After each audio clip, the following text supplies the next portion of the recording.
Ducey, thank you very much. Let's bring in Delaware Senator Chris Coons, a Biden campaign co-chair. Senator, good to have you with us. Thank you for being here today. This issue is clearly front and center for a lot of voters. And every time the White House is asked about it, they give the same answer, that it's the fault of Republican senators. But the truth is that the president has a number of things that he could do today as a matter of executive order. He could end catch and release. He could remain in Mexico. So if he thinks this is a problem, which he has said he does, why doesn't he do those things?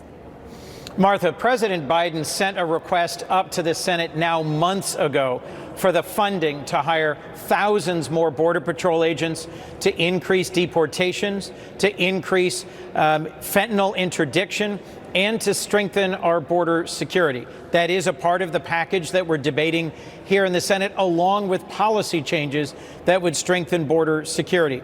My hope, Martha, is that our Republican and Democratic colleagues who've been active in these negotiations will put a deal on the table, will put it on the floor here in the Senate in the coming week, and will move it towards the president's desk. But it doesn't seem like it's a priority for him to stop the flow of people coming across. It sounds like the priority is to help them get across more easily.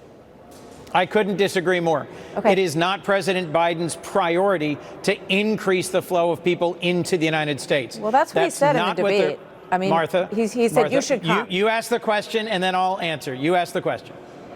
Well, something that you raised in your answer reminded me. You said it wasn't his priority, but I was sitting there during the debate, during the presidential debates when he ran, and he said, if you want to come to the United States, you should come. And it certainly looks like people got that message in a huge way, because we have never seen people come in the numbers that they're coming in now. It is not, like he said the other day, something that's been going on for years and years. These numbers are unprecedented, but he doesn't seem to want to stop people from coming in, Senator.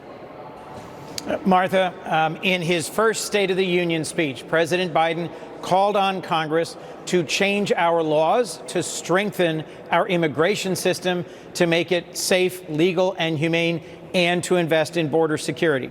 And rather than engage in a back and forth and finger pointing, I'll simply say this. I've repeatedly traveled to the border, to Mexico, and sat in meetings with bipartisan groups led by both conservative Republicans and progressive Democrats, eager to find a solution.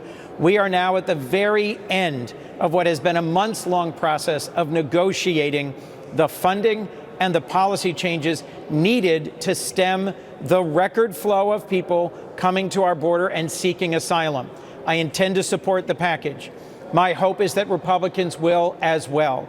Don't take my word for it that this is important. Several of my Republican colleagues, Senator Thune, Senator Graham, Senator Tillis, have said there won't be a better deal on the table even if President Trump is the next president. This is an important next step for us. Yes, it provides critical funding for Ukraine. Yes, it provides critical funding for Israel.